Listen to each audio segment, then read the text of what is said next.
If I can now call the meeting back to order, I received the scrutineer certificate and confirm the result of the ballot in relation to the project future resolution is as follows. I declare that 89 votes were cast for the motion and 1 vote cast against. The motion has therefore been passed by a significant majority.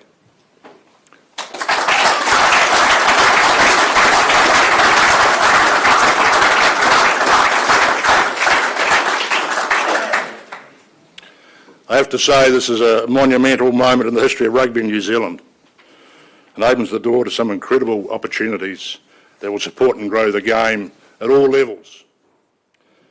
My congratulations to all who have been involved in Project Future, to Mark and his team and all members and their representatives here today. Your care and consideration for rugby has been evident throughout the discussions of the past 2 years, and your endorsement today will ensure the game is best positioned to thrive moving forward. I just need to reinforce that today's result is not quite the end of the process. Legal documents consistent with the resolution will still need to be finalised and signed off by the parties to the transaction, which we expect to happen in the coming weeks.